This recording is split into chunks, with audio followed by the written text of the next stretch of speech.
اعوذ بالله من الشیطان الرجیم بسم الله الرحمن الرحیم. زما چې څومره اوریدونکي ملګري دي دوستان دي، زه د دې موجوده چې کوم د دې بجلی حوالې سره په دې شب قدر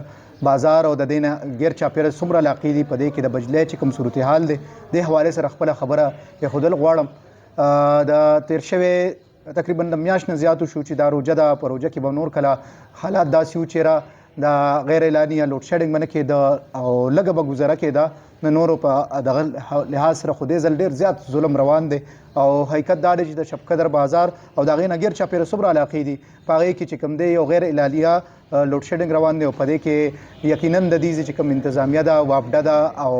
هغوی پکې ښه بھرپور انوالو هم دي او د دې د مستقل بنیادونو په حل دپاره کوشش نه کوي او روزانه په بنیاد باندې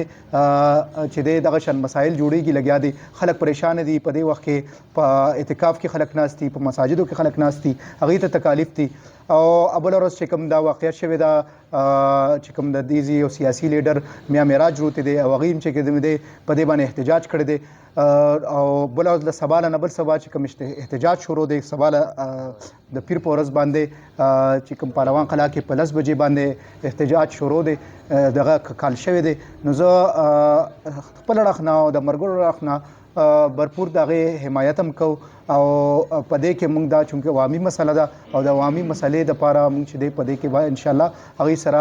هر قسمه شمولیت هم کوو او په دې احتجاج کې دا سیاسي خبره نه ده، دا عوامي خبره ده. په دې کې ټول هر مکتب فکر زما درخواست دی چې هغوی راشي او په دې کې شرکت وکړي، بھرپور شرکت وکړي، ځکه چې دا د عوامي مسله ده او د دې باندې نه د دې عوامي نمایندګانو دوی کوشش کړی چې دا مسله حل شي، بلکې د دې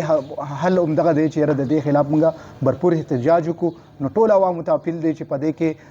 غیر سیاسي بنیادونو باندې ټول روز او په دې احتجاج کې بھرپور شرکت وکړي.